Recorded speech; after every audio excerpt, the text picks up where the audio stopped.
Personal year number 7, 7 number Ketu को दर्शाता है।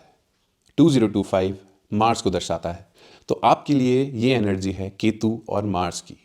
केतु एक स्पिरिचुअलिटी का प्लैनेट है।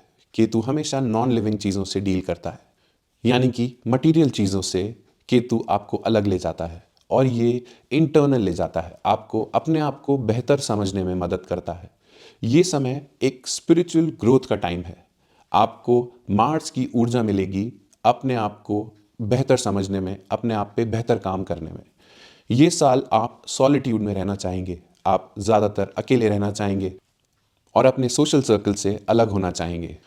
इस साल कुछ सडन इवेंट्स भी हो सकते हैं। आप तलाश कर सकते हैं गाइडेंस की, आप तलाश कर सकते हैं कुछ ऐसी प्रैक्टिसेस जो आपको इंटरनल ग्रोथ, जिसको हम इनर वर्क भी कहते हैं, उसमें मदद करे।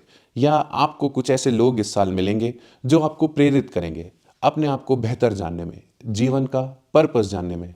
और मार्स की ऊर्जा आपको ग्राउंडेड रखेगी और ऊर्जा देगी इन चीज़ों को और अच्छे से समझने में। केतु की वजह से आपका मन ये कर सकता है इस साल कि एक्टिव लाइफ से दूर चले जाएं, सब कुछ छोड़ के, काम छोड़ के, और या तो पहाड़ों में चले जाएं या फिर कोई ऐसी वेकेशन पे चले जाएं। मार्स आपको ग्राउंडेड रखेगा और आपके जो भी मिनिमम रिक्वायर्ड टास्क हैं वो इस साल पूरे करेगा। केतु ये भी इंश्योर करेंगे कि आपको ओवर वर्क ना करना पड़े इस साल, क्योंकि इस साल का थीम इनर वर्क ही है। इस साल हो सकता है कि आप एक स्पिरिचुअल गुरु की तलाश में निकलें।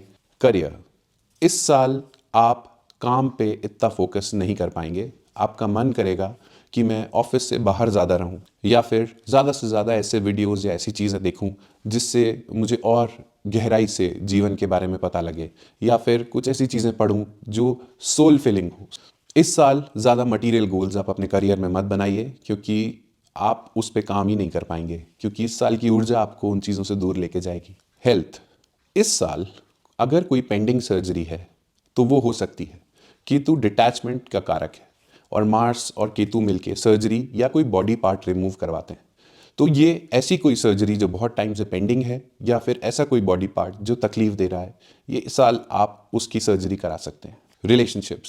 रिलेशनशिप्स में इस साल ब्रेकअप्स दिखते हैं। इस साल या तो आप अपने पार्टनर से कटे कटे रहेंगे, डिटैच रहेंगे, क्योंकि आपको अकेले रहने का बहुत मन करेगा। आपको अपनी ही रिलेशनशिप को एक birds eye view, third person के पर्सपेक्टिव से देखने का मौका मिलेगा।